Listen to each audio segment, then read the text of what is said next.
real fear with us.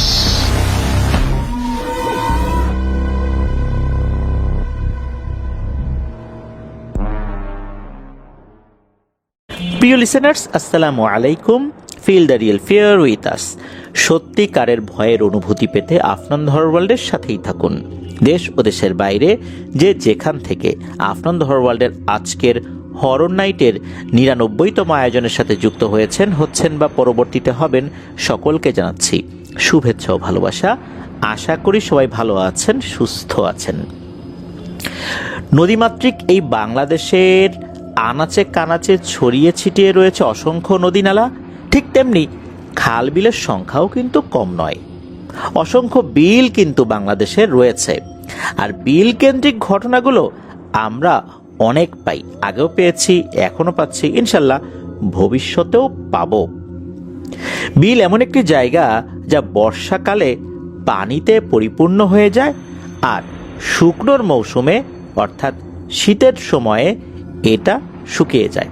তখন বিলে বিভিন্ন ধরনের ফসলাদি চাষাবাদ করা হয়। বিলের কিছু কিছু জায়গায় গভীরতা এতটাই বেশি থাকে, কোথাও কোথাও কিছুটা পানি শুকনোর মৌসুমেও দেখা যায়। আজকে আপনাদের জন্য একটি ঘটনা নিয়ে কিন্তু হাজির হইনি। আজকে এই এপিসোডে সাতটি ঘটনা নিয়ে হাজির হয়েছি। আর ঘটনাগুলো কিন্তু বিলকে কেন্দ্র করে। আর এই 7টি ঘটনা আমাদেরকে পাঠিয়েছেন আপনাদের সবার পরিচিত শেখ মিকাইল আহমেদ ভাই, যার বাড়ি মাগুরা জেলার মোহাম্মদপুর উপজেলার শ্যামনগরে। উনি মূলত 2টি বিলকে কেন্দ্র করে ঘটে যাওয়া কিছু ঘটনা আমাদেরকে পাঠিয়েছেন। একটা হচ্ছে ফোলের বিল আর একটা হচ্ছে কানা বিল। এই বিল দুটো কিন্তু এই শ্যামনগরেই অবস্থিত। আর এই ঘটনাগুলোর সিংহভাগ ঘটনাগুলো সংগ্রহ করেছেন উনি একজন ব্যক্তির কাছ থেকে, তার নাম মোহাম্মদ আবু বকর। তবে লোকজন তাকে বক্কার বলে ডেকে থাকেন। এই মিকাইল আহমেদ ভাইও তাকে বক্কার চাচা বলে ডাকেন, আমরা তাকে বক্কার চাচা বলেই সম্বোধন করব। এই বক্কার চাচা অত্যন্ত সাহসী একজন মানুষ। ছোটবেলা থেকেই মাছ ধরায় উনি বেশ পটু। ওনার বাড়ির পূর্ব পাশে প্রায় 200 গজ এগিয়ে গেলে ফোলের বিল পড়ে। এই ফোলের বিলের একটু আগে নিজামুদ্দিন নামে একজন ব্যক্তির কথা কিন্তু এর আগে আমরা বলেছিলাম, যার একটা সেচ পাম্প ছিল। এই ঘটনায় কিন্তু এই নিজামুদ্দিনের একটি বিষয় আমরা উল্লেখ করব, অর্থাৎ আজকের এই এপিসোডের যেই ঘটনাগুলো আমরা সাজিয়েছি এর মধ্যে একটি ঘটনা এই নিজামুদ্দিনকে কেন্দ্র করে ঘটেছিল। তো সেটা আমরা যাব। এই ফুলের বিলের সাথে ভয়ঙ্কর একটি ভিটা কিন্তু অবস্থান করছে। ভিটার উপর আবার অনেক আগের বড় তাল গাছ ছাড়াও অন্যান্য গাছও রয়েছে, অনেক আগে থেকেই আর কি। গুজর ভিটার বামন, এই ঘটনাটি কিন্তু থার্সডে নাইটের 157তম এপিসোডে প্রচারিত হয়েছিল। সেখানে কিন্তু এই বিষয়টা বলা ছিল। এই বিলের অর্থাৎ এই ফোলের বিলের ভিটার দক্ষিণ পাশে 100 গজ দূরত্বে কানার বিল অবস্থান করছে। ফোলের বিলের চাইতেও নাকি কানার বিল বেশি ভয়ঙ্কর। কানার বিলে শোনা গেছে যে অনেক রাতে যদি কেউ যায় তাহলে নাকি সহজে বেঁচে ফিরতে পারতো না। কানার বিলে মানুষ মেরে বিলের ভেতরে মাথা নিচ দিকে গেড়ে রেখে পা উপরের দিকে দিয়ে রাখতো পিশাচেরা। এমন ঘটনা অনেক নাকি ঘটেছে। চলুন এবার মূল ঘটনায় চলে যাই। গ্রামের মানুষের মধ্যে কিন্তু আমরা অনেক একতা দেখি, একে অন্যের বিপদে এগিয়ে আসে। ওখানেও কিন্তু এমনটাই ছিল। বর্ষার সময় সকলে মিলেমিশে মাছ ধরতে যেতেন এই ফোলের বিলে। ফসলের সময় আবার যার যার যেই জমি রয়েছে সেখানে কৃষকরা চাষবাস করতেন। এই ফোলের বিলের যে ভিটা, এই ভিটার পাশে 50 গজের মতো দূরত্বে একটা মাছের পুকুর রয়েছে। পুকুরের উপর একটি বাবলা গাছের মোটা ডাল হেলে পড়ে আছে। সেখানে এই বক্কার চাচা আর আরেকজন ব্যক্তি, তার নাম হচ্ছে চান মিয়া। এই দুজন বসে মাছ ধরতেন, কথা বলতেন। এই পুকুরে এই চান মিয়া উনি আবার মাছ চাষ করতেন। বলে রাখা ভালো, পুকুরের পাশে একটা ছন দিয়ে তৈরি কুঁড়ে ঘর ছিল। মাছ ধরার সময় বক্কার চাচা এখানে অবস্থান করতেন। মূলত বাঁশের চালার উপরে ছন দিয়ে তৈরি কুঁড়ে ঘর তৈরি করা হয়েছে ওখানে। চান মিয়া ও বক্কার চাচার মধ্যে সম্পর্কটা ছিল খুবই ভালো। চান মিয়ার একটি বোন ছিল বিবাহ উপযোগী। সে ছিল খুবই দুরন্ত প্রকৃতির একটি মেয়ে। সাধারণত দেখা যায় যে 10টা ছেলের মধ্যে 2টো ছেলে খুব দুরন্ত প্রকৃতির হয়, বা তার থেকে বেশি হতে পারে, কিন্তু মেয়েদের ক্ষেত্রে এই পরিমাণটা কম। 100টা উঠতি বয়সী মেয়ের মধ্যে দেখা যায় যে গ্রামের ক্ষেত্রে আর কি 3-4 জন বেশ দুরন্ত প্রকৃতির হয়। তো এই 3-4 জনের মধ্যে এই চান মিয়ার বোন ছিল একজন, খুবই দুরন্ত, খুবই চঞ্চল। বিবাহ উপযোগী হয়ে গেছে বয়স, তারপরও তার দুরন্তপনা কিন্তু কমে না। দিন কি রাত যে কোনো সময় সে ঘর থেকে বাইরে বের হয়ে যাবে, মাছ ধরতেও চলে যেত সে। তো এই বক্কার চাচার ছেলের বয়স আবার ছিল কম, ছোট। তো বক্কার চাচার ছেলে আর হচ্ছে এই যে চান মিয়ার বোন, যিনি বয়সে অনেক বড় ছিলেন বক্কার চাচার ছেলের থেকে, তো চান মিয়ার বোন মাঝে মাঝে কি করতো, এই বক্কার চাচার ছেলেকে সাথে নিয়ে যেত আর কি। রাতের বেলা যত চঞ্চল দুরন্তই হোক, রাতের বেলা চলাচল করতে গেলে সাথে একজন থাকলে তো একটু সাহসও একটু লাগে, তাই না?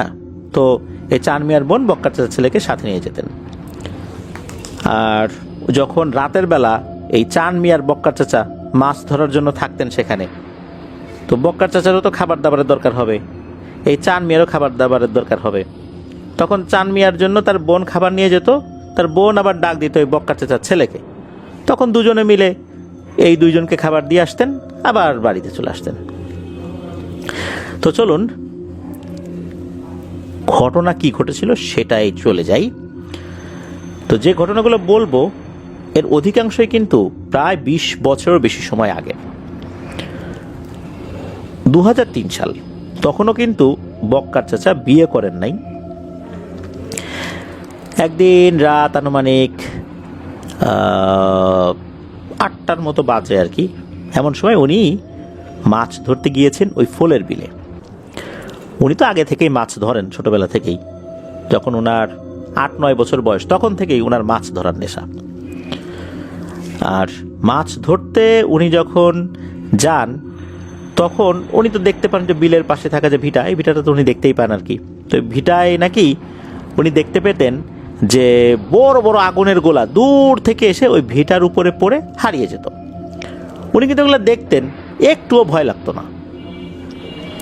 একবার হয় কি, শুকনো মৌসুমের পানি যখন শুকিয়ে গেছে অনেকটাই, কিছু কিছু জায়গায় কোমর পর্যন্ত পানি ছিল, ওই পানিগুলোতে কিন্তু অনেক মাছ পাওয়া যেত।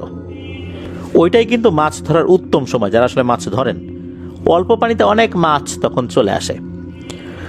উনি সেই রাত্রে কি করেছেন, লম্বা একটা জাল আড়াআড়িভাবে ফেলেছেন, ফেলে 4টা খুঁটি বিভিন্ন দূরত্বে উনি গেড়ে দিয়ে ওই খুঁটির সাথে জালটা বেঁধে রেখেছেন।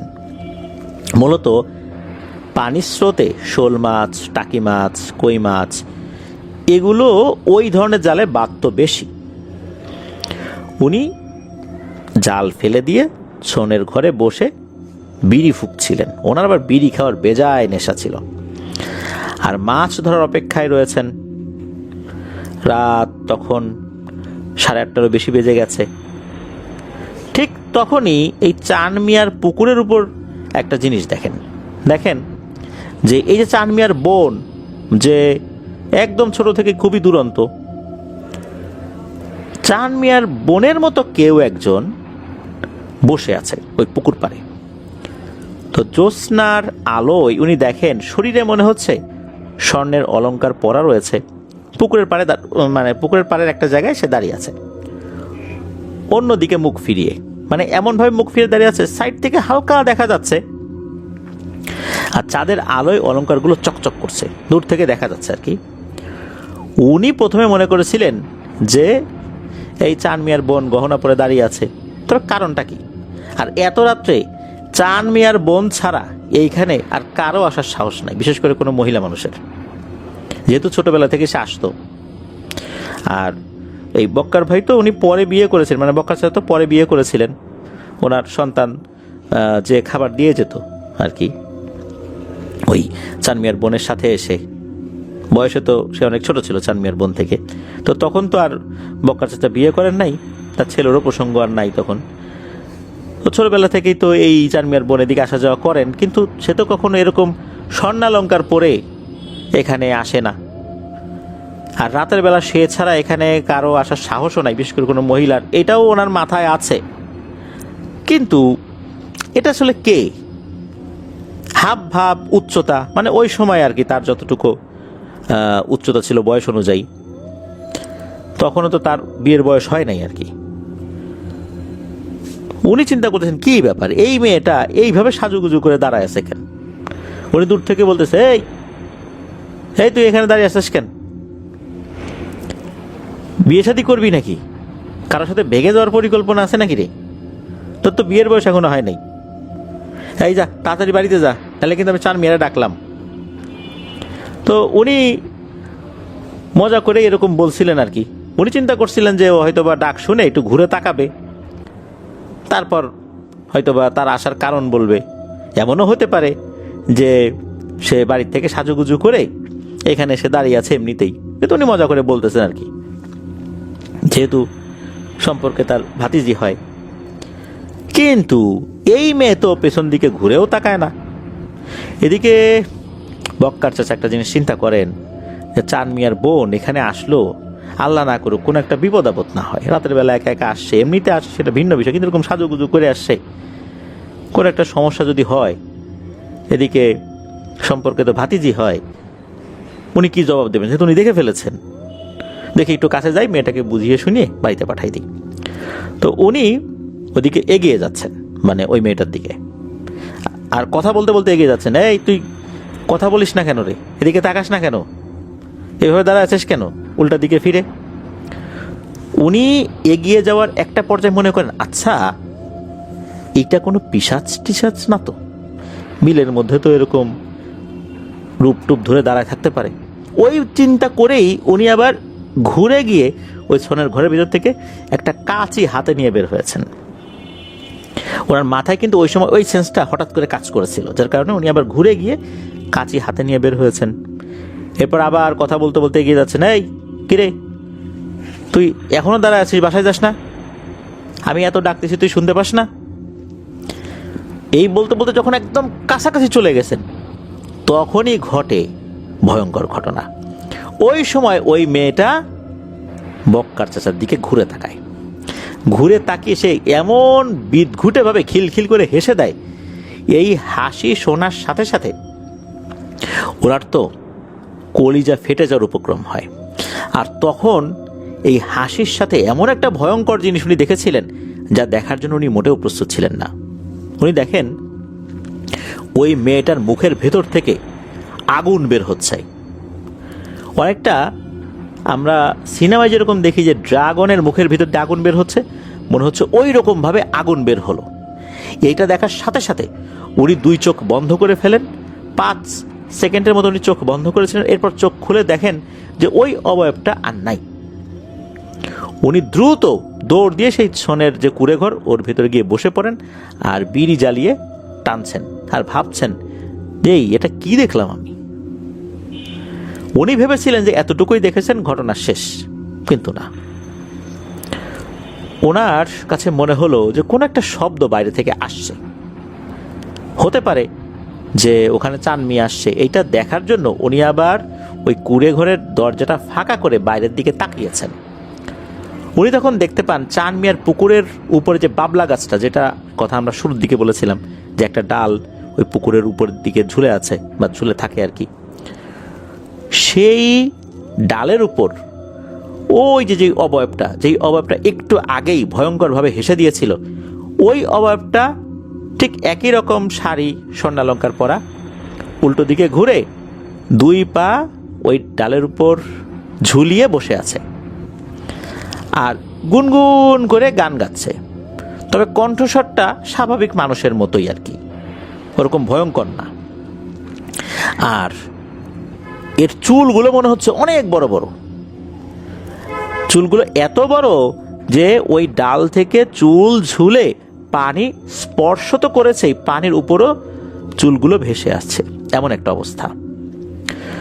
উনি তো এটা দেখেছেন, তখন উনি কি করেছেন, ওই সোনের ঘরের ভেতর থেকেই সাহস করে গালিগালাজ করা শুরু করেছেন। ওনাদের ধারণা ছিল গালিগালাজ করলে নাকি এই পিশাচ শ্রেণীর জিনগুলো কোনো ক্ষতি করতে পারে না, চলে যায়, কিন্তু ভয় পাওয়া যাবে না। গালিগালাজ তো করেই যাচ্ছেন, একটা পর্যায়ে দেখলেন যে ওই অভাবটি আবারও চোখের পলকে অদৃশ্য হয়ে গেল। এবার বক্কার চাচা মনে মনে একটু স্বস্তি পেলেন, যাক আপদ বিদায় হয়েছে। কিন্তু এর বেশ কিছুক্ষণ পর ঘটল অন্যরকম একটি ঘটনা। উনি বিলের মধ্যে যে লম্বা জাল 4টা খুঁটির সাথে বেঁধে রেখেছিলেন, উনি দেখতে পেলেন বড় কোনো মাছ যখন জালে বাঁধলে নড়ে ওঠে, পানির মধ্যে ওই জালগুলো নড়াচড়া করে, তারপর মাছগুলো লেজ দিয়ে বাড়ি যেতে থাকে, তো ওই রকম হচ্ছে ওইখানে, এটা উনি দেখতে পান। চাঁদের আলোতে বা জ্যোৎস্নার আলোতে উনি দেখতে পেয়েছিলেন। আর এরকমটা দেখে তো উনি অভ্যস্ত। উনি এটাও দেখছেন যে নিচ থেকে বুদবুদ উঠছে, মনে হচ্ছে বড় কোনো মাছ ওখানে পড়ে গেছে ওনার ওই পাতা জালে। উনি চিন্তা করছেন বড় টাইপের হয়তো বা কোনো শোল মাছ হবে। উনি সাথে সাথে সোনের কুড়ে ঘর থেকে বের হয়ে যান এবং জালের কাছেও চলে যান খুবই দ্রুততার সাথে। জালের কাছে গিয়ে জাল উঁচু করে দেখেন মাছ তো দূরের কথা, একটা চুনো পুটিও বাঁধে নাই। উনি চিন্তা করেন কি ব্যাপার, তাহলে কি দেখলাম। ওই সময় উনি আবার দেখেন কি, যে উনি যেই জায়গাতে জালটা উঁচু করেছিলেন ওখান থেকে আরেকটু দূরে আরেকটা খুঁটি রয়েছে না, ওই একই জাল, ওই খুঁটির কাছে মনে হচ্ছে একই রকম ভাবে সেখানে নড়ছে, সেখান থেকে বুদবুদ উঠছে। উনি চিন্তা করেন এখান থেকে মাছটা সরে গিয়ে হয়তো ওখানে গেছে। এই চিন্তা করে উনি আবার ওই খুঁটির কাছে গিয়েছেন, দেখেন ওই খুঁটিতেও একই অবস্থা, সেখানে একটা চুনোপুটিও ধরা পড়েনি। তখন আবার দেখেন যে আর একটা খুঁটির কাছে এরকম হচ্ছে। উনি আবার ওখানে যান, আবার ওখানে গিয়ে দেখেন একই রকম অবস্থা। তখন উনি বুঝতে পারেন না রে, এটা তো স্বাভাবিক কোনো বিষয় বলে মনে হচ্ছে না। মাছ ধরা দীর্ঘ অভিজ্ঞতায় ওনার কাছে তো এমন কখনোই মনে হয় নাই। এটা যে একটা ভয়ঙ্কর ঘটনা উনি তখন বুঝতে পারলেন। আর যখনই উনি বুঝতে পেরেছেন তখনই মনে হলো পানির নিচ থেকে কোনো একটা হাত ওনার পা যেন খপ করে ধরে ফেলেছে আর ওনাকে পানির ভেতরে নিয়ে যাওয়ার চেষ্টা করছে। ওই সময় উনি একটা খুঁটির কাছাকাছি ছিলেন, তো খুঁটিটা ধরে ফেলেছেন। পানির নিচ থেকে এমন হ্যাঁচকা টান দিচ্ছে ওনাকে পানির ভেতরে নিয়ে যাবে। ওখানে তো পানি খুব বেশি না, কোমর পর্যন্ত পানি, কিন্তু তারপরেও পানির ভেতরে নিয়ে যদি কাউকে চেপে ধরা হয় সে তো নিঃশ্বাস নিতে পারবে না। ওই সময় আল্লাহর কি অশেষ রহমত, এই যে চান মিয়া সে টর্চ লাইট মারছে এই বক্কার চাচার দিকে, বলে বক্কার, এই বক্কার, কি রে, কি হইল, ওরকম করতেছিস কেন, বড় মাছ পাইছিস নাকি?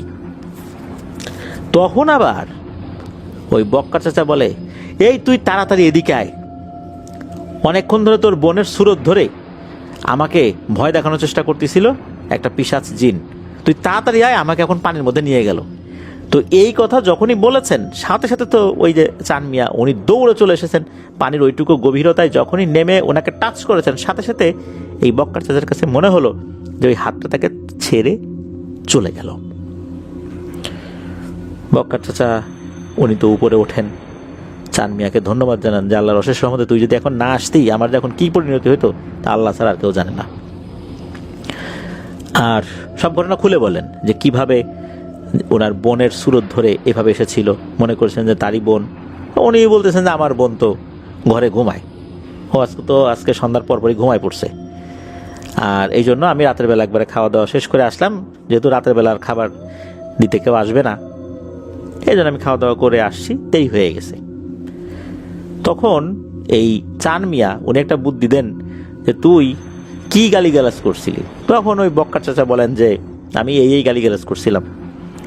তখন চান মিয়া বলেছিলেন যে গালিগালাজের পরিমাণ আরো বাড়াই দিতি, তাহলে এরা চলে যেত। মানে এটা ওনাদের একটা বিশ্বাস যে গালিগালাজ করলে নাকি এই দুষ্টু শ্রেণীর জিনেরা কোনো ক্ষতি না করে চলে যায়। তো ঘটনা এখানে এই পর্যন্তই ছিল। প্রিয় লিসেনার্স, এই যে গালিগালাজ করলে যে জিন চলে যায়, কাছে আসে না, এটা যে আসলে সবসময় সত্য হয় না, এর প্রমাণ কিন্তু এর আগেও বিভিন্ন ঘটনা আমরা পেয়েছি। এই কথার উপর আমল করতে গিয়ে অনেকেই গালিগালাজ করে কিন্তু ভয়ঙ্কর বিপদেও পড়েছে। বিপদে পড়ার কথা ছিল না, তারপরও বিপদে পড়েছে। তো যাই হোক, আমরা এই কাজটি করব না, গালিগালাজ করে বিপদ বাড়াবো না।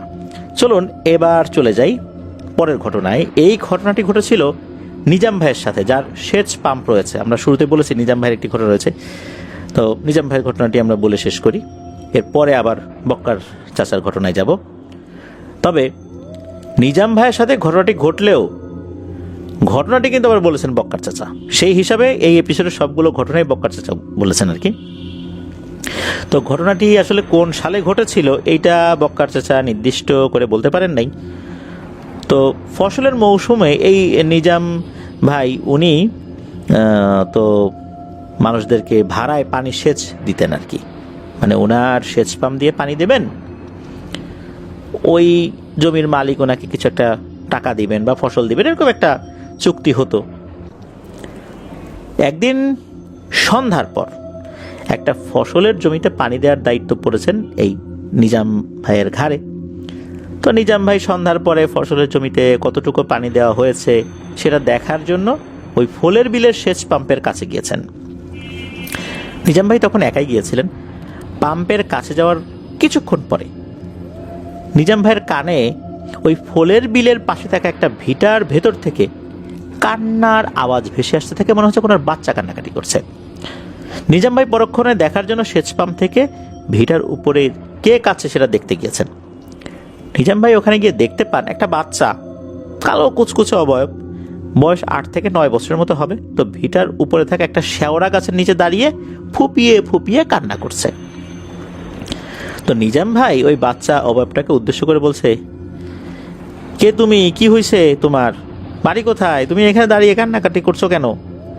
তো এরকম ভাবে বলছেন উনি, মূলত মানবতার দৃষ্টিতেই উনি সেটাকে বিবেচনা করে ওখানে গিয়েছিলেন। এত রাত্রে কে সেখানে যায়? অনেক সময় হয় কি, অনেক কৃষকদের সাথে তাদের বাচ্চা কাচ্চা আসে, তো কৃষকরা যখন মাঠে কাজ করেন, বাচ্চা কাচ্চা আশেপাশে খেলাধুলা করে, যখন ফসল বোঝাই করে, বিশেষ করে মাথার উপর ফসল বোঝাই করে কৃষকরা হাঁটতে থাকেন, তো দুপাশে অনেক সময় ফসলগুলো ঝুলে পড়ে, যার কারণে কৃষকের পক্ষে বারবার আসলে ঘুরে দাঁড়িয়ে দেখা পসিবল হয় না যে বাচ্চাটা কোথায় গেল। তো উনি তো ওনার মতো করে হেঁটে যান, অনেক সময় বাচ্চারা পেছনে পড়ে যান, আবার দেখা যাচ্ছে একই সাথে কয়েকজন হেঁটে যাচ্ছেন, অনেক বাচ্চা হয় কি তার বাবা মনে করে অন্য লোকের পিছু পিছু হাঁটতে হাঁটতে অন্যদিকে চলে যায়, এমন ঘটনা কিন্তু ঘটে। নিজাম ভাই মনে করেছেন যে এই বাচ্চাটা মনে হয় তার বাবার সাথে যেতে পারে নাই, আসছিল মাঠের ভিতরে, পথ হারিয়ে কান্নাকাটি করছে। আর তখন তো সন্ধ্যার পর পর, আসলে এমন না যে অনেক রাত। ওনার এই মনে আসাটা কিন্তু একদম স্বাভাবিক, কারণ সন্ধ্যার পরে এটা হইতেই পারে, সন্ধ্যার সময় তো কৃষকরা তাদের বাড়িতে চলে যান, তখন তো কোনো বাচ্চা হারাইতেই পারে। ওই চিন্তা থেকে উনি আসলে গিয়েছেন যে কোন বাচ্চাটা হারাই গেল, আহারে দেখি ওকে খুঁজে বাসায় পাঠাই দিই। তো নিজাম ভাই যখন ওই বাচ্চাকে এরকম বলছেন, বারবার বলছেন, এরপরে হয় কি, হঠাৎ করে বাচ্চাটা কান্না থামিয়ে দেয়। কান্না থামানোর পর হয় কি, এই যে বাচ্চাটা যেখানে দাঁড়িয়ে কান্নাকাটি করছিল একটা লাফ দেয়, এক লাফে শেওড়া গাছের উপরে উঠে যায়। মানে বানর যেভাবে গাছে ওঠে এইভাবে না, বানর তো লাফিয়ে লাফিয়ে গাছে ওঠে, লাফিয়ে একটু উচ্চতায় ওঠে, তারপর আরেকটু লাফ দেয়, তারপর আরেকটু লাফ দেয়, এইভাবে। কিন্তু না, এই বাচ্চাটা মনে হয় নিচ থেকে এমন একটা লাফ দিলে এক লাফে উপরে উঠে গেছে। এইটা যখনই উনি দেখেছেন, দেখার সাথে সাথে উনি তো ভয় পেয়েছেন। উনি দেখেন ওই বাচ্চাটা উপরে উঠে খিলখিল করে বিশ্রীভাবে হেসে দিয়েছে, এমন বিশ্রী হাসি। এইটা দেখার পর নিজাম ভাই ভীষণ ভয় পেয়ে যান, আর আল্লাহ গো বলে দিয়েছেন এক দৌড়। নিজাম ভাইয়ের বাড়িটা কাছাকাছি ছিল, উনি তো বাড়িতে পৌঁছে গেছেন। বাড়িতে পৌঁছে যে উনি অজ্ঞান হয়ে গেছেন বিষয়টা তা না, এই বিষয়টা খুলে বলেন। এর কিছুক্ষণ পর নিজাম ভাই তার এক বড় ভাইকে সাথে নিয়ে এসে ওনার পাম্পটি বন্ধ করে আবার বাড়িতে চলে যান। ওই রাত্রে আর পাম্প চালান নাই। আর রাতের বেলা যদি পাম্প চালানোর প্রয়োজনই পড়তো, তাহলে উনি সাথে করে কাউকে নিয়ে আসতেন, মানে সবসময় সাথে কাউকে রাখার চেষ্টা করতেন এই ঘটনার পর থেকে আর কি। তো এটাই ছিল ঘটনা নিজাম ভাইয়ের সাথে ঘটে যাওয়া। তো চলুন এইবার আর একটা ঘটনায় যাই। এই ঘটনাটি যার সাথে ঘটেছিল এই ব্যক্তিটা মূলত শূকর পালত। আমরা বিভিন্ন সময় দেখেছি শীতকালে যারা শূকর পালে, শূকরের পাল নিয়ে তারা বাংলাদেশের বিভিন্ন জায়গায় ঘুরে বেড়ায়, খাল বিল বিভিন্ন জায়গায় ঘুরে বেড়ায়, শূকরগুলা নিয়ে এগুলো চড়ায় বেড়ায়, তারপর আবার তাদের গন্তব্যে চলে যায়। বর্ষাকালে তাদেরকে খুব একটা দেখা যায় না, শীতকালে দেখা যায়। বিশেষ করে নভেম্বর মাস থেকে তাদের যাত্রা শুরু হয়, মার্চ মাসের শুরু পর্যন্ত তারা এরকম শূকর চড়িয়ে বেড়ায়। তো এরকম শূকর চড়িয়ে বেড়ায় এক ব্যক্তির সাথে ঘটনাটি ঘটেছিল এই ফুলের বিলে। এটা বক্কার চাচা বলেছেন। প্রতি বছরেই এই শূকর চড়ানোর দল শূকর নিয়ে এদিকে আসতো। এই ফুলের বিলের ভিটার কাছে একটা চর আছে, এই চরের উপরে মূলত এই শূকরগুলো নিয়ে তারা অবস্থান করত। এই শূকরের যে চড়ানোর কাজ, এই কাজটা কিন্তু বেশ কঠিন বলতে হবে। শত শত কিলোমিটার হেঁটে হেঁটে এক জায়গা থেকে আরেক জায়গা তারা যান। তো ওই দলে 6 থেকে 7 জন ব্যক্তি ছিল, শূকরের সংখ্যাও অনেক ছিল। তো রাতে তো তারা একটা জায়গায় অবস্থান করতেন, আবার সকালবেলা এই পালগুলো নিয়ে ওনারা চড়াতে চলে যেতেন। তো সেই রাত্রে ওই দলের একজন ব্যক্তি রাতের বেলা শূকরগুলো পাহারা দিচ্ছিল, রাত জেগে জেগে। মানে একজন ব্যক্তির দায়িত্ব থাকে সে কোন রাত্রে পাহারা দেবে, অন্যরা সবাই ঘুমাবে। তো বাকি লোকেরা ঘুমিয়েছিল। পাহারা দিতে দিতে গভীর রাত্রে ঘটল একটি ভয়ঙ্কর ঘটনা। ফুলের বিলের সেই ভিটা থেকে, ওই যে নিজাম ভাইয়ের সাথে যে ঘটনাটি ঘটেছিল যে ভিটায়, যেই অংশে আর কি, সেই অংশ থেকে একটা ছোট বাচ্চার কান্নার আওয়াজ ওই ব্যক্তি শুনতে পান। তো এই ব্যক্তিও কিন্তু ঠিক একই রকম ভাবে চিন্তা করেছে যে অনেক সময় রাতের বেলাও কেউ কেউ কাজ করতে আসেন, কোনো কোনো কৃষকরা কাজ করতে আসেন, সারাদিনে কাজ শেষ হয় নাই, এই জন্য কাজ করতে আসেন। উনি চিন্তা করলেন হয়তোবা এমন কোনো কৃষকের বাচ্চা হয়তোবা হারিয়ে গেছে। যেহেতু এই যে শূকর চড়ানোর দল, ওনারা এর আগেও এখানে এসেছেন বলতে এই এলাকায় এসেছেন, এই ফুলের বিলের এখানে এই দলটা প্রথম এসেছে আর কি। কিন্তু অন্যান্য আশেপাশের এরিয়াতে ওনারা আসছেন, যার কারণে এই এরিয়ার কিছু কিছু লোকজনের সাথে তাদের পরিচয় আছে। আর এখানে আসলে মানুষজন কিভাবে আসা যাওয়া করে সেই সম্পর্কে তাদের কিছুটা ধারণা আছে। তো ওই ব্যক্তি ওই চিন্তাটাই করেছেন যেটা যে নিজাম ভাই করেছিলেন, যে আরে এই বাচ্চাটা মনে হয় হারায় গেছে। তো উনি ওই পাহারা বাদ দিয়ে ওই ভিটার দিকে আগাতে থাকেন, ওই কান্নার শব্দ কোন দিক থেকে আসে সেই দিকটা ফলো করতে করতে। ভিটার কাছাকাছি যখন গিয়েছেন তখন ওই ব্যক্তিরা দেখতে পান যে ওই নিজাম ভাইকে যেভাবে ভয় দিয়েছিল এই 8-9 বছরের বাচ্চা এরকম আর কি, ঠিক সেম টাইপের একটা বাচ্চা এবারে তাল গাছের নিচে দাঁড়িয়ে আছে। নিজাম ভাইয়ের বেলায় তো শেওড়া গাছের নিচে দাঁড়িয়ে ছিল, এইটা আবার তাল গাছের নিচে দাঁড়িয়ে আছে, তাল গাছের নিচে দাঁড়িয়ে কান্নাকাটি করছে। তো ওই লোকটা নিজাম ভাইয়ের মতোই একই রকমভাবে জিজ্ঞেস করছে, ও মনা তুমি কে, তোমার বাড়ি কোথায়, তুমি এখানে আসলা কিভাবে? যেই না এটা বলছেন তখনই ঘটে যায় ভয়ঙ্কর একটি ঘটনা। ওই বাচ্চাটা ওই ঠিক নিজাম ভাইয়ের ঘটনার মতোই এক লাফ দিয়ে তাল গাছের একটা ডালের উপর উঠে যায়, আর ওই ডালের উপর উঠে দাঁড়িয়ে খিলখিল করে হেসে দেয়, আর অদ্ভুতভাবে নাকি নাচতে থাকে। তখন নাকি ওই ভিটার আশেপাশে যতগুলো গাছ রয়েছে মনে হচ্ছে প্রচণ্ড ঝড়ে ওই গাছগুলো নুয়ে পড়ছে, ভেঙে পড়বে এখনই, এমন একটা অবস্থা। কিন্তু ওই ঝড়ের যে বাতাস, এই বাতাসটা এই ব্যক্তির গায়ে লাগছে না। ওই সময় হয় কি, এই ব্যক্তির পেছনে মনে হলো কোনো একটা জিনিস আছে, গড়গড় গড়গড় শব্দ করছে। এই শব্দটা যখন উনি পেয়েছেন, এরপরে মনে হলো গরম একটা বাতাস এসে তার গায়ে লাগলো। তখন উনি পেছন দিকে ঘুরে তাকান, উনি দেখেন যে তাল গাছের মতো বিশাল লম্বা একটা অবয়ব দাঁড়িয়ে আছে, ওই জিনিসটাই ভয়ঙ্করভাবে গড়গড় শব্দ করছে। উনি তখন ডানে কিংবা বায়ে কোনো একদিকে দৌড় দিয়েছিলেন। এক দৌড়ে উনি ওনার যে স্থান সেখানে চলে গিয়েছিলেন। ওনার সঙ্গী সাথীরা তো তখন ঘুমাচ্ছিল একটা ছোট্ট তাঁবুর মতো করে। তো ওই তাঁবুটার সামনে গিয়েই উনি মুখ থুবড়ে পড়ে যান আর চিৎকার করে ডাকতে থাকেন তাদেরকে, হে আমারে বাঁচারে, তাড়াতাড়ি তোরা এদিকে, আমি শেষ রে, আমারে ওরা মেরে ফেলবে, এরকমভাবে বলছিল। এদিকে এই লোকগুলো তো ঘুম ভেঙে যায়, তারা আসে, এই কি হয়েছে। তো ওই লোকটা তখন অজ্ঞান হয়ে যায়। তারা তাদের মতো করে ট্রিটমেন্ট করার চেষ্টা করেছে, বলতে পানি ঢেলেছে মাথায়। তো একটা পর্যায়ে তার জ্ঞান ফেরানো হয়। এরপর ওই লোকটা কি দেখেছে এটা বলেন। এর পরের দিন অবশ্য ওনারা ফলের বিলের এই সাইডটা থেকে চলে গিয়েছিলেন, কারণ ওই লোকটা কোনোভাবেই এখানে আর ডিউটি করবে না। তখন ওনারা অন্য সাইডে চলে গিয়েছিলেন। এই লোকটা চলে যাওয়ার পর উনি নাকি শারীরিকভাবে অসুস্থতা বোধ করছিলেন, তাকে বাড়িতে পাঠিয়ে দেওয়া হয়েছিল। তো এরপর থেকে কিন্তু এই ফলের বিলের আশেপাশে যারা ছিলেন তারা কিন্তু জানতে পারেন নাই যে ওই লোকটার সাথে আসলে কি হয়েছিল, কারণ ওনারা তো আসলে এক জায়গায় থাকেন না, ওই সময় জানতে পারেন নাই। পরবর্তী বছর এই সেম দলটাই নাকি আবার এই ফলের বিলে এসেছিল শূকর চড়ানোর জন্য। তখন এলাকার লোকজন জিজ্ঞেস করেছিল, কি ব্যাপার, তোমাদের দলে সেই লোকটা কই, যেই লোকটা গত বছর ভয় পাইছিল? তখন ওই দলে থাকা ব্যক্তিরা জানান একটা দুঃখজনক খবর। সেটা হচ্ছে, যখন ওই রাত্রে ভয় পায়, মানে গত বছর ওই রাত্রে ভয় পাওয়ার পর সে বাড়িতে চলে যায়, তাকে বাড়িতে পাঠিয়ে দেওয়া হয়। সে কোনোভাবেই আর ডিউটি করতে পারছিল না। বাড়িতে যাবার সপ্তাহখানেকের মধ্যে সে মারা যায়।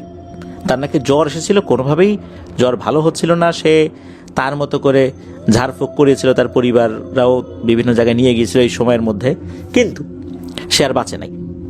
আর তার নাকি প্রচণ্ড পেটে ব্যথা হয়েছিল, একে তো জ্বর, তারপর পেটে ব্যথা, এভাবেই উনি মারা গিয়েছিলেন।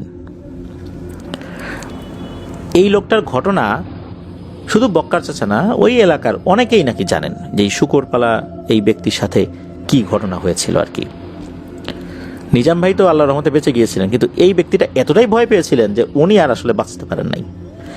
হয়তোবা উনি ভয়ের খোলে পড়ে গিয়েছিলেন। এই ধরনের ভয়ের খোলে পড়ে গেলে এমন একটা অবস্থা হয়, মানসিকভাবে মানুষ ভেঙে পড়ে, তাকে বাঁচানোটা অত্যন্ত কঠিন হয়ে যায়। হতে পারে এমনটাই ওই ব্যক্তির সাথে হয়েছিল। এবারে যে ঘটনাটি বলবো, এই ঘটনাটি মূলত এই বক্কার চাচার ছেলে শরীফুলের কাছ থেকেই মূলত মিকাইল ভাই সংগ্রহ করেছিলেন, এই ফলের বিল কেন্দ্রিক আর কি। এই শরীফুল তখন অনেকটা ছোট, বক্কার চাচার ছেলে। ওই যে যার কথা আমরা বলেছিলাম যে ওই চানমিয়ার বোনের সাথে ওই বিলে যেত আর কি খাবার নিয়ে, তার কথা আর কি শরীফুল। তো শরীফুল তখন তার বয়স হয়ে গেছে 12 থেকে 13 বছর। তো বক্কার চাচা অন্য একদিন বর্ষার সময় মাছ ধরার জন্য সেই ফলের বিলে গিয়েছেন। শরীফুল বক্কার চাচার বড় ছেলে আর কি। তো খাবার নিয়ে একদিন এশার আজানের পর ওই ফলের বিলের দিকে যাচ্ছিলেন। শরীফুলের এক হাতে পাটখড়িতে আগুন জ্বালানো ছিল পথ দেখে চলার জন্য, আর কিছু পাটখড়ি ভেঙে ছোট ছোট করে তার কোমরের পেছনে গুজে রেখেছিল। অনেক সময় আমরা দেখি যে গ্রামে পাটখড়ির একটা আটি হাতে নিয়ে মানুষ এক মাথায় আগুন ধরিয়ে পথ চলতে থাকে। তো পাটখড়ির যেই অংশে আগুন জ্বলছে, আগুন জ্বলতে জ্বলতে সেখানে পুড়ে ছায়ের মতো একটু লম্বা হয়ে থাকে, সেটা আবার মাটির উপর আঘাত করে ওই ছাইগুলো ফেলে দিয়ে আগুন জ্বালানোটা সহজ করার জন্য হাঁটা লাগে আর কি। মানে এইভাবে কিন্তু একটা সময় পাটখড়ি শেষ হয়ে যায়, তখন আর একটা আটি ধরায়। তো যেহেতু উনি হাঁটছিলেন, মানে যে শরীফুল হাঁটছিলেন, কোমরে ওই পাটখড়ি ভেঙে রেখেছিলেন আর কি, যে শেষ হয়ে গেলে কোমর থেকে বের করে আবার এটা ধরাবো, কারণ কয়েকটা আটি নিয়ে তো তার পক্ষে হাঁটা সম্ভব হচ্ছিল না। তো সে যাচ্ছে,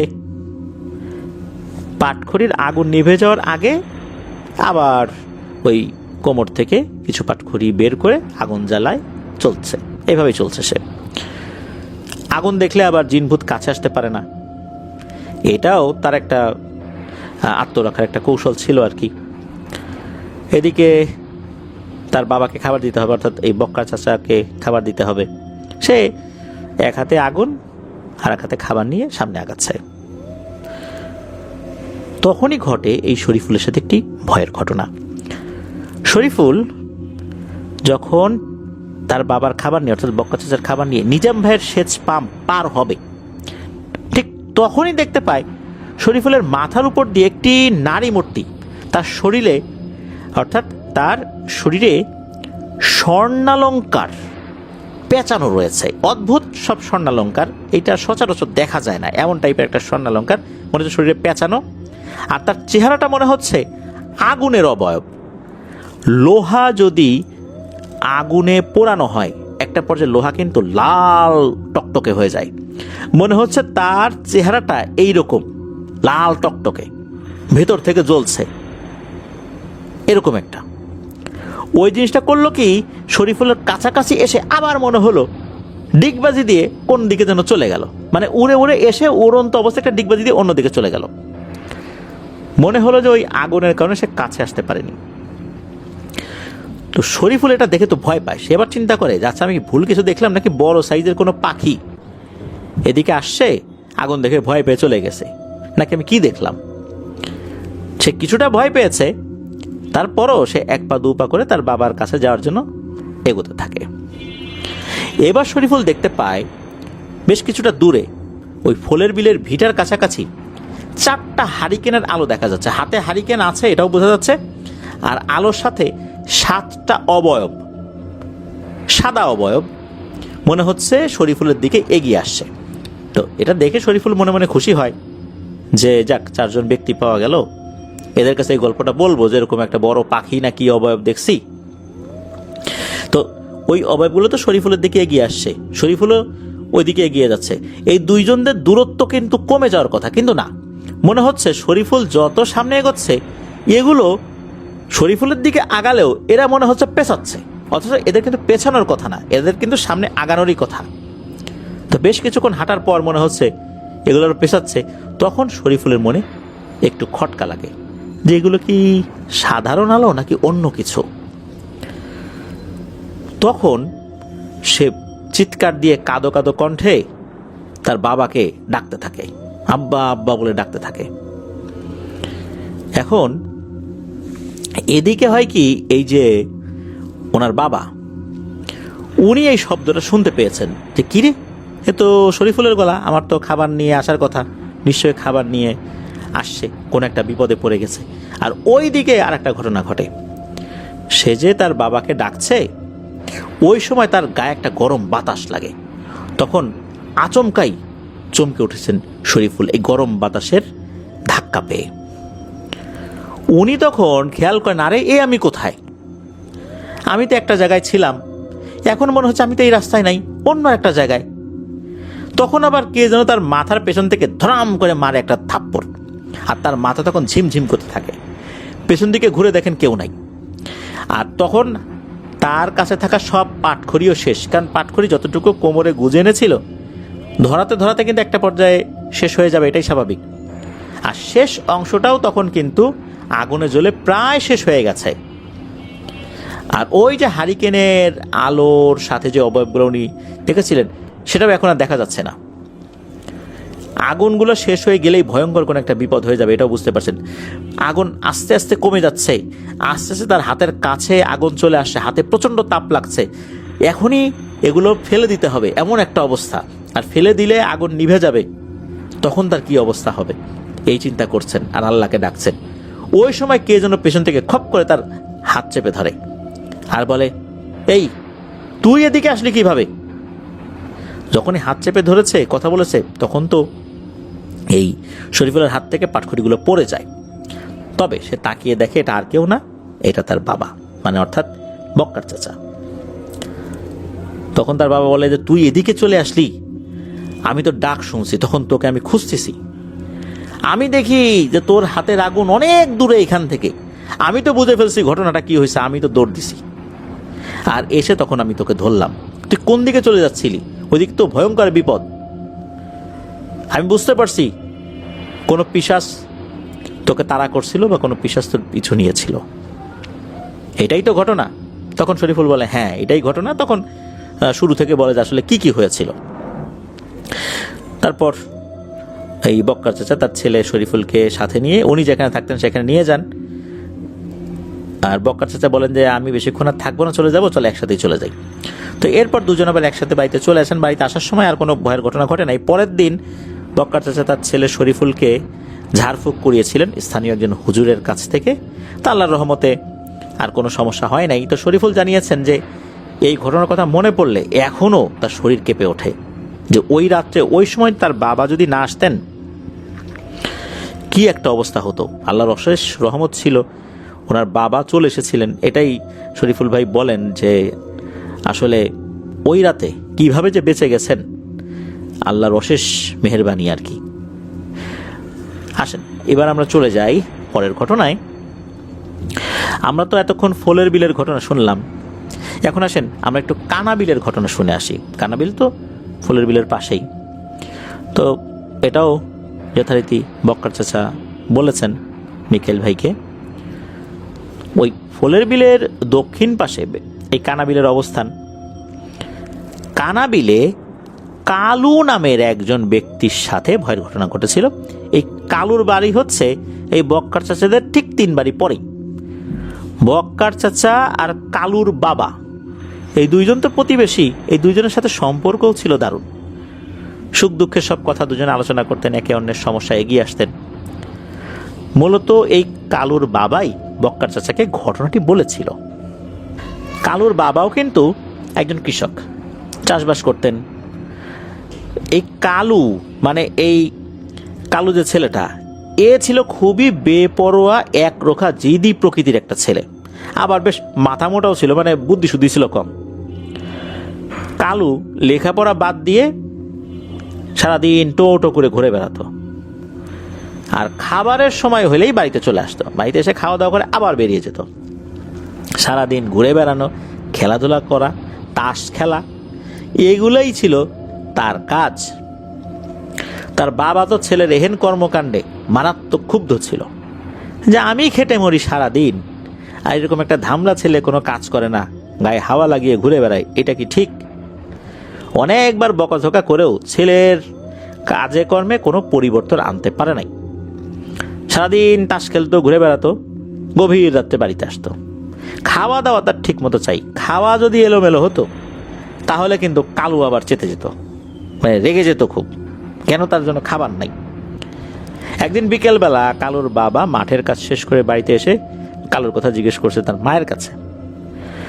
আর বলছেন উনি যে কানাবিলে আমাদের জমি যে খেরের নাড়া রয়েছে, অর্থাৎ খড়ের নাড়া, ওনারা খ্যার বলে লোকাল ল্যাঙ্গুয়েজ আর কি। তো যখন খড়গুলো কাটা হয় তখন বেশ এলোমেলো থাকে, এগুলো আবার একটু শুকাতে হয়, একটু ছড়িয়ে দিতে হয়। আর সব খড় কিন্তু নিয়ে আসা যায় না, এর ভিতর থাকে এমন কিছু উচ্ছিষ্ট যেগুলো কিন্তু গরু খেতে পারে না। তো এগুলো বাছতে হয়, বাছার পর গরুর খাবারের উপযোগী খড়গুলো আবার আটি বেঁধে নিয়ে আসতে হয়। তো কালুর বাবা কিন্তু কালুকে সকালেই বলেছিল যে কালু যেন এই খড়ের নাড়াগুলো বাছাই করে সেগুলো নিয়ে আসে। সেগুলোকে আনা হয়েছে কিনা এটা কালুর বাবা কালুর মাকে জিজ্ঞেস যখন করে, তখন কালুর মা বলে ও তো দুপুরবেলা খাওয়া দাওয়া করে বের হয়েছে, আর আসবে তো রাতে, তো এইভাবেই আসে, সেটা তো তুমি জানো। তখন কালুর বাবা খুব রেগে যান যে আমি এত কষ্ট করি আর সে এরকম একটা রুটিন বানায় ফেলছে, 3 বেলা খাবার খাবে, গায়ে হাওয়া লাগিয়ে ঘুরে বেড়াবে আর তাস খেলবে, সে আবার রাত্রে আসবে, কি জমিদার। উনি রাগ করে তখন উনি ওনার স্ত্রীকে বলেন, মানে তুই তুকারি করে তখন বলছেন যে এত রাগ করেছেন যে আজকে রাত্রে কালু যখন খাবার খেতে আসবে তখন তুই ওকে ভাতের পরিবর্তে ভাতের থালায় ছাই দিবি। এটাই যদি ওর একটু বুদ্ধি শুদ্ধি হয়, এতে যদি ওর একটু হুঁশ ফেরে। তখন কালুর মা আবার বলছে যে আরে কি বলো তুমি, ছাই দেয়া যায় নাকি? এ কথা শোনার পর আবার কালুর বাবা আরো রেগে গিয়েছেন, ছাই দিবি না মানে? অবশ্যই তুই ছাই দিবি, কথা দে ছাই দিবি। একটা পর্যায়ে কালুর মা বলে আচ্ছা ঠিক আছে দেবো, যাও। এরপর উনি অন্য একটা কাজে বাড়ির থেকে বেরিয়ে গেছেন, তার অন্য একটা কাজ ছিল, ফিরতে রাত হবে এটা উনি বললেন। এদিকে ওই দিন কালু রাত আনুমানিক 9টার দিকে বাড়িতে ফিরেছে। তো গ্রামে যেখানে ইলেকট্রিসিটি নাই, আর এখন থেকে আরও বেশ কিছু বছর আগের ঘটনা, কিছু বছর বলতে এখন থেকে প্রায় 25 বছর আগের ঘটনা, তখন তো সন্ধ্যার পর পরে মানুষ ঘুমিয়ে পড়ে। এদিকে কালুর বাবা রাত করে ফিরবেন আগে থেকে বলে গিয়েছিলেন, উনি বেশ দূরে একটা কাজে গিয়েছিলেন। এই জন্যই মূলত উনি কালুকে ওই দায়িত্বটা দিয়ে গিয়েছিলেন, যেহেতু উনি ওই দিন রাতের বেলা দেরিতে ফিরবেন। কালু রাত আনুমানিক 9টা, 9:30 বা 10টার দিকে আসছে আর কি। আসার পর ওই যে তার খাবার চাই, এদিকে স্বামীকে কথা দিয়েছেন যে ছাই দেবেন, এখন ছেলেকে তো না খাইয়েও রাখতে পারেন না, এদিকে স্বামীর কাছে ওয়াদা করেছেন, এখন কি করা যায়? উনি কি করেছেন, যে একটা বড় সাইজের কয়লা পানি দিয়ে ধুয়েছেন, ধোয়ার পর ভাত দিয়েছেন, ভাতের এক পাশে কয়লা রেখে দিয়েছেন। রেখে দেওয়ার পর যখন ওই খাবারটা কালুর সামনে পরিবেশন করেছেন, কালু যখন ভাতের প্লেটে ভাত তরকারির পাশে এরকম একটা বড় সাইজের কয়লা দেখেছে, তখন কালু বলছে যে কি ব্যাপার মা, প্লেটের পাশে কয়লা রাখা কেন? তখন কালুর মা বলে যে তোর এহেন কর্মকাণ্ডে তোর বাবা ক্ষিপ্ত হয়ে আমাকে বলছিল ভাতের পরিবর্তে ছাই দিতে। আমি কথা দিছি যেরকম কিছুই দেব, স্বামীর হুকুম তো আর অমান্য করতে পারি না, আর তোকেও না খাইয়ে রাখতে পারি না, মা হিসাবে আমারও তো কিছু দায়িত্ব আছে, তাই তোকে খাবারও দিলাম আর ভাতের পাশে কয়লাও দিলাম। যখন এই জিনিসটা কালু দেখলো, এই প্রথমবার কালুর মাথায় কিছুটা বুদ্ধি চলে আসলো আল্লাহর রহমতে। কালু বলল, আব্বা আমারে ছাই দিতে বলছে, এরকম অপমান না, কাজটা আমি করে তারপরে ভাত খাবো।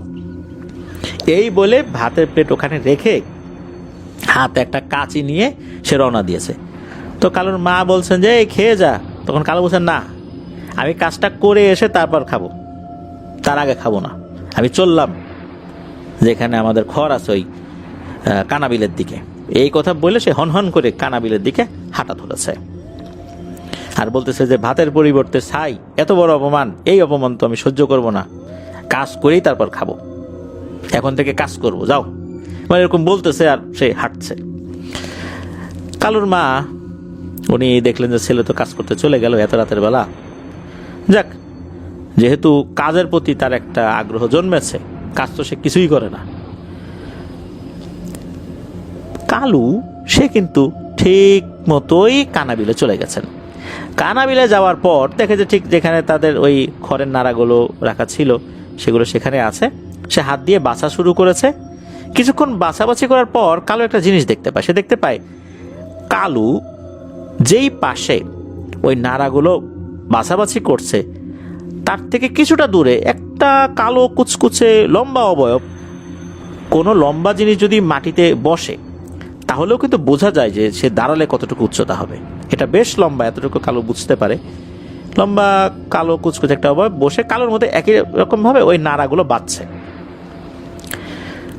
কালু ওই দিকটাতে যাওয়ার চেষ্টা করলেও মনে হচ্ছে এই দুইজনের মধ্যে কোনো একটা অদৃশ্য দেয়াল রয়েছে, কোনো একটা বিকর্ষণ শক্তি কাজ করছে। ওইদিকে যেতে গেলে মনে হচ্ছে কোনো কিছু একটা তাকে বাতাসের মতো ধাক্কা দিয়ে এদিকে সরিয়ে দেয়, মানে সে কাছাকাছি যেতে পারছে না। তাদের দুজনের মধ্যে দূরত্ব সমান থাকে।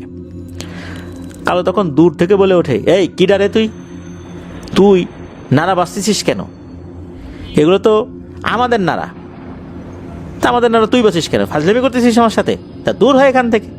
আসলে কালু প্রথমে কি মনে করেছে যে হয়তোবা কালুর কোনো বন্ধু কালুর সাথে ফাজলামি করতেছে, কারণ কালু তো কাজ কাম করে না, নিশ্চয়ই সে ওই বাড়ি থেকে বের হওয়ার সময় তার কোনো বন্ধু দেখছে, এই জন্য কালুর সাথে ফাজলামি করার জন্য এখানে আসছে। একে তো ভাতের পরিবর্তে কয়লা দিয়েছে, ভাতের পাশে ভাত দিছে তো, কিন্তু কয়লা তো পাশে দিচ্ছে। এই কারণে কালুর তো মন মেজাজ খুব খারাপ, সে খুবই অপমানিত হয়েছে। তার উপর আবার কালুকে কপি করে। কালু যদি ডান পাশে ঘোরে ওই জিনিসও ডান পাশে ঘোরে, কালু যদি বাম পাশে ঘোরে ওই জিনিসটাও বাম পাশে ঘোরে। মনে হচ্ছে ওই পাশে একটা আয়না রাখা, কালু যা করে ওটাও তাই করে। তখন কালুর তো হয়ে যায় মেজাজ গরম।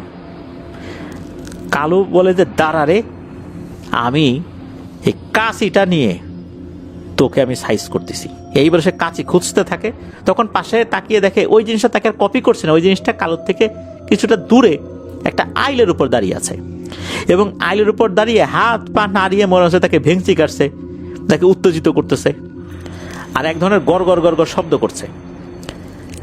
কালু তখন বলে, দাঁড়া, আজকে তোকে এমন মাইটটা দিব না, তোকে এই বিলের মাটির মধ্যে গেড়ে রাখবো। এই বলে কালু গালিগালাজ করতে করতে ওই জিনিসটার কাছে চলে গেছে, গিয়ে ওই জিনিসটার উপর আক্রমণ করেছে কালু। এই শুরু হয়ে গেল দুইজনের মধ্যে ধস্তাধস্তি। আর এদিকে হয়েছে কি, কালু যখন রাগ করে বাড়ির থেকে বের হয়েছে কাঁচি হাতে নিয়ে, এর অল্প সময় পরেই কালুর বাবা বাড়িতে ফেরত আসছে।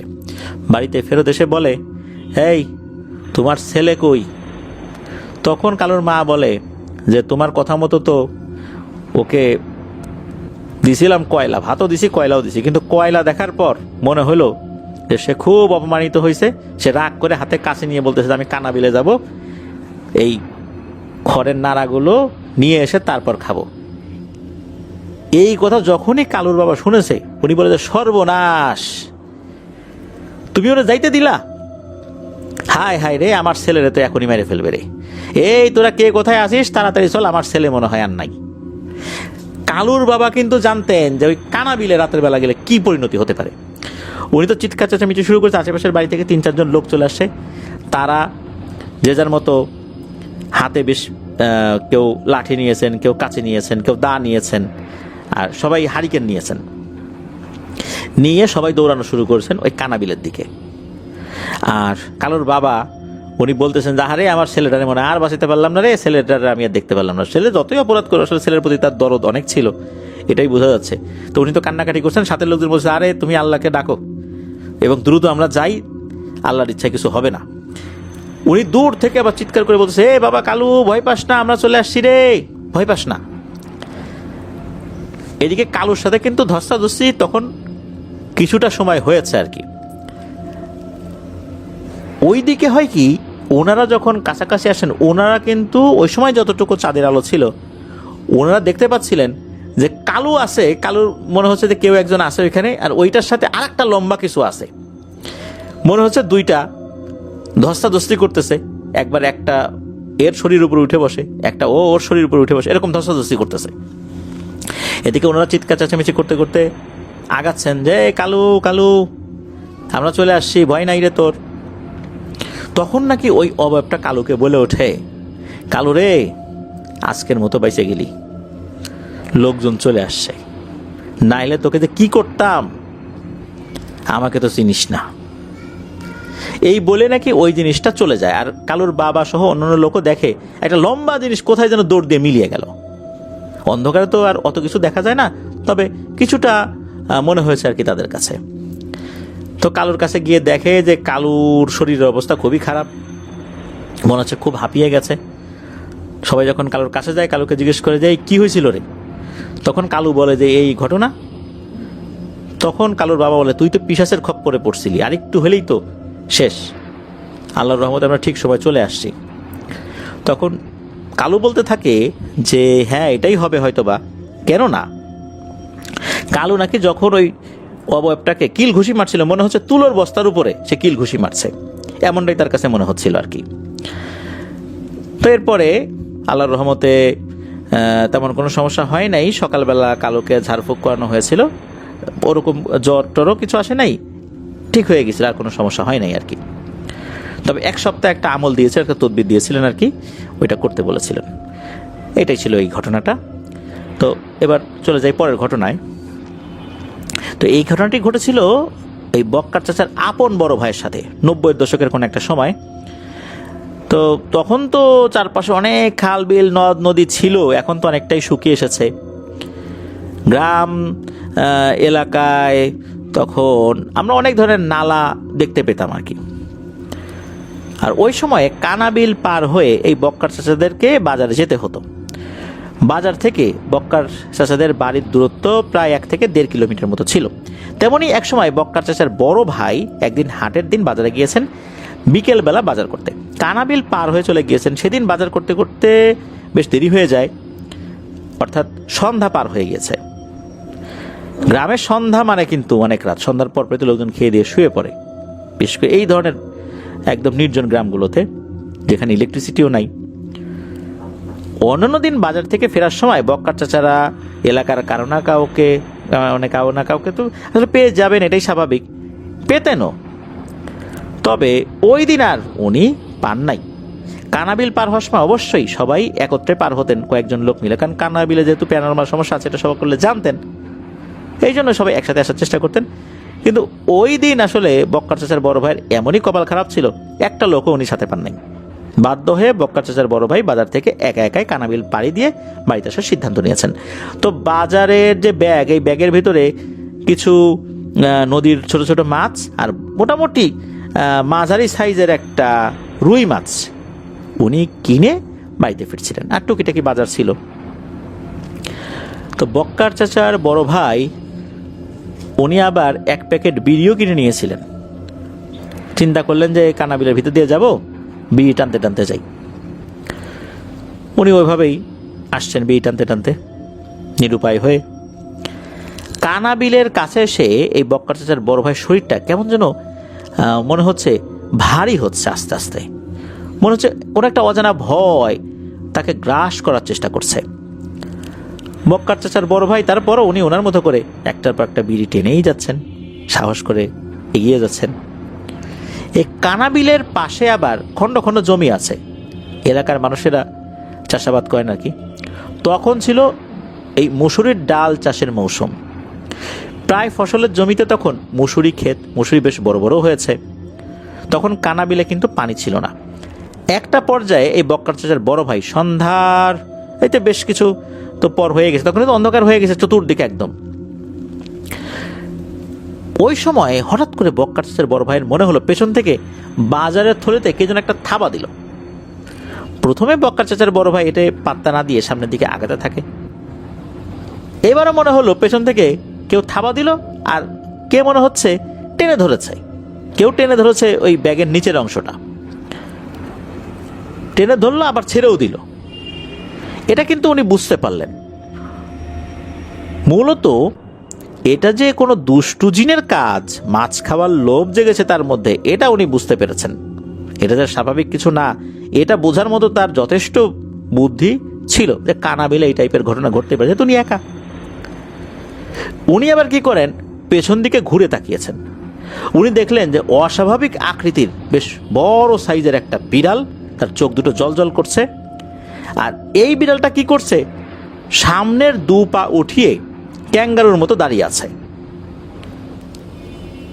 বক্কার চাচার বড় ভাই যখন ঘুরে তাকিয়ে এই দৃশ্যটা দেখলেন যে এরকম ক্যাঙ্গারুর মতো দাঁড়িয়ে আছে, এটা এরকম কয়েক সেকেন্ড দাঁড়িয়েছিল। এরপর কি করলো, সামনের দুটো পা মাটিতে স্বাভাবিকভাবে নামিয়ে দৌড়ে পাশের মসুরি যেই ক্ষেত ছিল এর মধ্যে চলে গেল।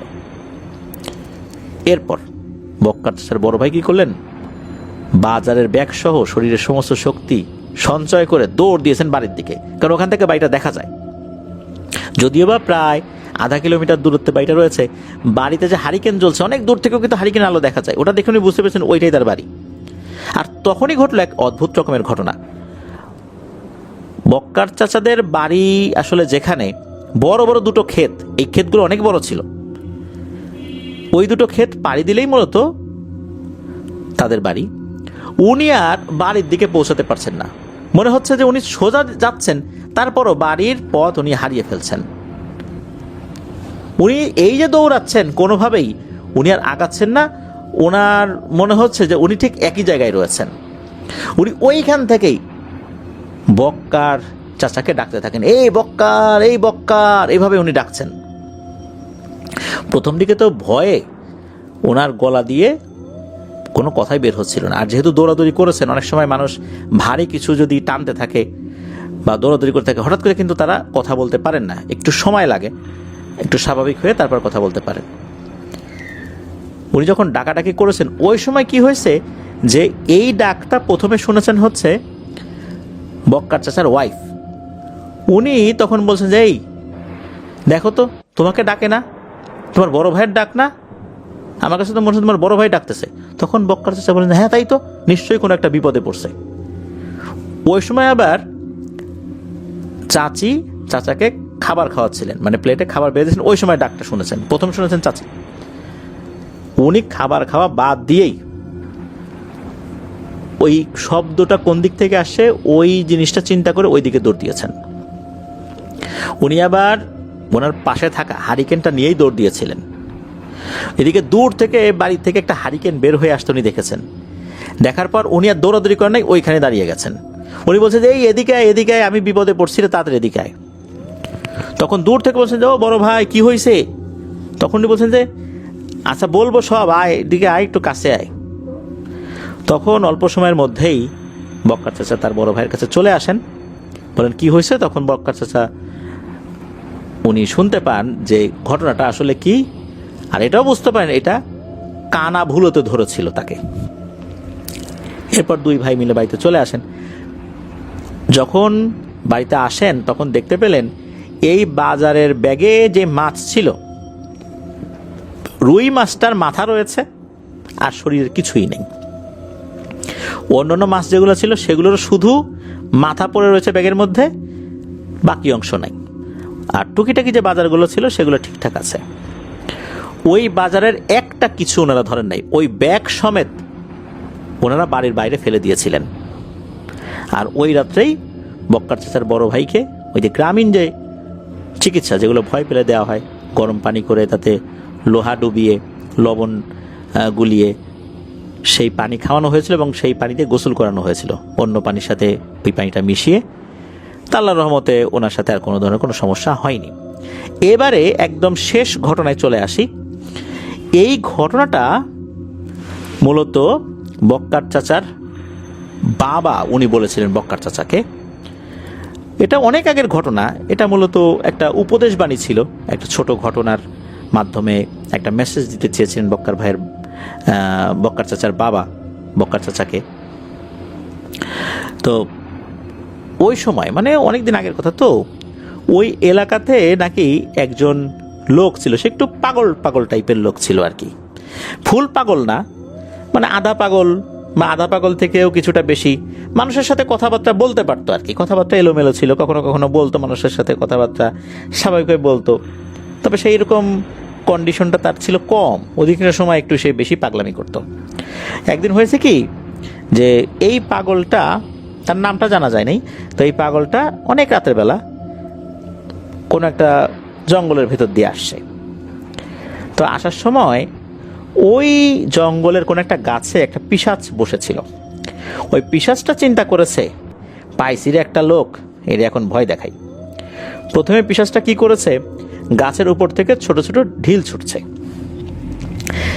এদিকে এই যে লোকটা আসলে সে তো স্বাভাবিক মানুষ না, সে একটু পাগল। কে ঢিল ছুড়লো না কি ছুড়লো, অনেক সময় রাস্তা দিয়ে হেঁটে যাওয়ার সময় তো ওই বাচ্চা কাচ্চারা তাকে ঢিল ছুটতো, কে ঢিল ছুড়লো না পানি ছুড়লো এটা নিয়ে আসলে তার কোনো ভ্রুক্ষেপ ছিল না, সে তার মতো করে হেঁটে যাচ্ছে। এদিকে ওই পিশাচটা চিন্তা করছে, আরে এতক্ষণ ঢিল ছুড়লাম, এই লোকটা আমার দিকে একবার তাকালোও না, এ কেমন লোক রে। সে আবারও বড় বড় ঢিল ছুটছে তার দিকে, না এবারও কোনো কাজ হইল না, গায়ে ঢিল লাগছে কিন্তু সে পেছন দিকে তাকাচ্ছে না। তখন নাকি ওই পিশাচটার বেশ রাগ হয়, যেটা কোন জাতের লোক যে এত বড় বড় ঢিল ছুড়লাম, একটা বারের জন্য একটু থামলোও না, পেছন দিকে তাকালোও না, তাহলে এই যে ভয় দেখানোর চেষ্টা করলাম তা কি লাভ হইল, আমার তো আর মান সম্মান থাকলো না, যাই এবার আমার রূপ ধরে তার সামনে যাই। ওই পিশাচটা তখন নাকি হঠাৎ করে তার সামনে তার বিকট রূপে আবির্ভূত হয়। তখন নাকি ওই পাগলটা ওই পিশাচটার দিকে তাকায়, তাকিয়ে বলে যে কিরি কি করিস, কেমন আছিস, তো আমার সামনে দাঁড়াইছিস কেন, যা সর সামনে থেকে সর, কিছু বলবি। ওই পিশাচটা তখন এই পাগলের আচরণে খুবই অবাক হয়, মানে মনে হচ্ছে যে একদম স্বাভাবিক তার কোনো বন্ধুর সাথে সে কথা বলতেছে, সে যে এইরকম একটা বিকট ভয়ঙ্কর রূপে সামনে আসছে, এতে ওই পাগলের কোনো ভ্রুক্ষেপই নাই। তখন ওই পিশাচ জিনটা রেগে গিয়ে বলে, হ্যাঁ রে, তোর ভেতরে কি ভয় ডর বলে কিছু নাই, আমি যে এইরকম একটা বিকট জিনিস তোর সামনে দাঁড়ায় আছি, তোর কি একটু ভয় লাগলো না, এতবার ঢিল শুনলাম তুই তাকালি না, তোর ভিতরে কিচ্ছু নাই। তখন নাকি ওই পাগলটা উল্টো জবাব দেয়, না রে আমার ভিতরে কিছুই নাই, কিন্তু তোর ভিতরেও তো কিছু নাই দেখি, তোর ভিতরেও তো ভয় নাই। আমি যে তোকে ভয় পাচ্ছি না এইটা চিন্তা করে তো তোরও ভয় পাওয়া উচিত, তোরও দেখি ভয় নেই, যা ভাগ সামনের থেকে। এ কথা বলার পর নাকি ওই পাগলটা সে তার মতো করে হেঁটে ওই পিশাচকে পাশ কাটিয়ে সোজা হাঁটতে থাকে। ওই পিশাচটা রাগে গড় গড় করতে করতে থাকে, মানে মনে হলো যে পিশাচটা তার দিকে এগিয়ে আসে, এমনটাই মনে হয়েছিল পাগলের কাছে। পরে আর কোনো কিছু হয়নি। পরবর্তীতে ওই পিশাচে যখন অন্যদের মানে ওই পাগলটা যখন অন্য লোকদের সাথে কথা বলেছে চায়ের আড্ডায়, তখন ওই পাগলটা নিজেই বলেছে যে এরকম একটা ঘটনা ঘটছিল, এরকম একটা পিশাচের সামনে আসছিল আমারে ভয় দেখাইতে। আমি তো আর ভয় টয় পাইনি।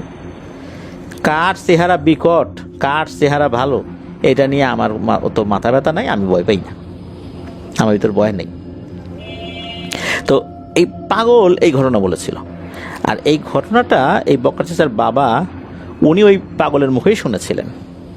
তো এই ঘটনা থেকে এতটুকুই মেসেজ দিতে চেষ্টা করেছিলেন বক্কার চাচার বাবা, সেটা হচ্ছে যে ভয় জিনিসটা খুবই মারাত্মক। এটা একবার পেয়ে বসলে জিনেরাও তাকে ক্ষতি করার জন্য আরও সুযোগ পেয়ে যায়।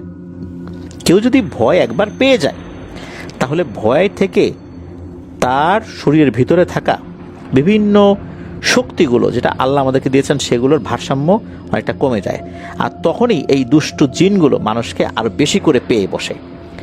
এই জন্য সাহস হারানো যাবে না, আল্লাহর উপর ভরসা রাখতে হবে। এমন মেসেজটাই বক্কার চাচার বাবা ওই পাগলের ঘটনা বলার মাধ্যম দিয়ে বক্কার চাচাকে দেওয়ার চেষ্টা করেছিলেন। তো আজকের এপিসোডে এই ঘটনাগুলোই ছিল। আমরা এই ছোট ছোট প্রায় 7টি ঘটনা আপনাদের সাথে শেয়ার করলাম, যেগুলো বিল কেন্দ্রিক ঘটনা। 2টো বিলকে কেন্দ্র করে ঘটেছিল, আর একটা আসলে বিল কেন্দ্রিক না, বিশেষ করে পাগলের ঘটনাটা এটা কোনো একটা জঙ্গলে ঘটেছিল, ওই এলাকাতেই আর কি। তো অনেক আগের, তো এক্সাক্ট কোন জায়গায় এটা আসলে জানা যায় নাই। তো ধন্যবাদ জানাচ্ছি শেখ মিকাইল আহমেদ ভাইকে। প্রিয় লিসেনার্স, যারা আমাদের এই এপিসোডটি ধৈর্য ধরে শুনলেন তাদেরকে অন্তঃস্থল থেকে ধন্যবাদ জানাচ্ছি। ঘটনাগুলো কেমন লাগলো তা জানিয়ে ভিডিওর কমেন্ট সেকশনে কমেন্ট করতে ভুলবেন না। এছাড়া আমাদের ফেসবুক পেজের গ্রুপ তো রয়েছে আপনাদের হরর আলমে, সেখানে গিয়ে আপনারা আপনাদের মতামত জানাতে পারেন। এই ভিডিও লাইক বাটন প্রেস করতে ভুলবেন, আর ভিডিও লিঙ্কটা বেশি বেশি করে শেয়ার করে দেবার অনুরোধ করছি। আপনারা আমাদেরকে ঘটনা পাঠাতে পারেন লিখে বা রেকর্ড করে afnanthehorrorworldmedia@gmail.com ইমেল অ্যাড্রেসে। ইমেল অ্যাড্রেসের স্পেলিংটা বলে দিচ্ছি, AFNANTHEHORRORWORLDBD afnanthehorrorworldmedia@gmail.com। প্রিয় লিসেনার্স, এরপর আসছে বৃহস্পতিবার, থার্সডে নাইট, সেখানে আপনাদের পাঠানো ঘটনাগুলো তো থাকছেই। ইনশাল্লাহ আমরা চেষ্টা করব ফ্রাইডে স্পেশাল এপিসোডটাও করার জন্য। সেখানেও আমরা কিছু দুর্দান্ত ঘটনা রাখার চেষ্টা করব। প্রিয় লিসেনার্স, আমাদের সাথে থাকুন সব সময়। যারা সত্য ভয়ের ঘটনা শুনতে ভালোবাসেন, গ্রামগঞ্জের ঘটনা, যেই ঘটনাগুলো আমরা আসলে শুনতে চাই, যেই ঘটনাগুলো আমরা অনেকটাই হারিয়ে ফেলেছি, আপনাদের কাছ থেকে এমন অনেক ঘটনা পাচ্ছি। সেই ঘটনা প্রচারের মাধ্যম দিয়ে আমরা অনেক ভালো ফিডব্যাকও আলহামদুলিল্লাহ পাচ্ছি। সেই ঘটনাগুলোর মাধ্যম দিয়ে অনেকেই ফিরে পাচ্ছেন সেই প্রাচীনকালের, অর্থাৎ আগেকার সময়ের সেই কুপির আলোতে ঘটনা শোনার যে মজা, সেটা আমরা আসলে এটাই দেওয়ার চেষ্টা করি। আমরা পুরোটা দিতে পারি না, আমাদের অনেক সীমাবদ্ধতা রয়েছে। আর আমি সবসময় বলি, আমি কোনো ভয়েস আর্টিস্ট নই, আমি একদম সাধারণ একজন ব্যক্তি যিনি সাবলীলভাবে ঘটনা বলার চেষ্টা করেন। আমি ঠিক এমনই একজন ব্যক্তি, আমার বলায় ভুল হয়, আমার উচ্চারণে ভুল হয়, তারপরও আপনারা আমার ঘটনা শোনেন, আমার ঘটনা শুনতে ভালোবাসেন। এই জন্য আপনাদের কাছে আমি কৃতজ্ঞতা জানাই, আর আল্লাহ তাআলার কাছে সবসময় আমি বলি আলহামদুলিল্লাহ। কারণ আমার মতো একজন অযোগ্য ব্যক্তিকে আপনারা সম্মান করেন, ভালোবাসেন, এটা আমার জন্য একটা বড় পাওয়া। আল্লাহ যেন আপনাদের সম্মান এবং ভালোবাসার মর্যাদা, যেই মর্যাদাটা আপনারা আমাকে দিয়েছেন, এই মর্যাদা আমি যেন রাখতে পারি। আমি সর্বোচ্চভাবে সেই চেষ্টাটা করে যাব ইনশাল্লাহ। আল্লাহ আমাকে তৌফিক দান করুন। আর আমাদের সকল লিসেনার যারা রয়েছেন, আল্লাহ তাআলা তাদেরকে ভালো রাখুন। আমার জন্য দোয়া করবেন, আমার পরিবারের জন্য দোয়া করবেন, আপনাদের জন্য দোয়া রইল, আপনাদের পরিবারের প্রত্যেকের জন্য দোয়া রইল। মহান আল্লাহ সুবহানাহু ওয়া তাআলা আমাদেরকে ভালো রাখুন, সুস্থ রাখুন, নিরাপদে রাখুন, আফনান দ্য হরর ওয়ার্ল্ডের সাথে রাখুন। আসসালামু আলাইকুম।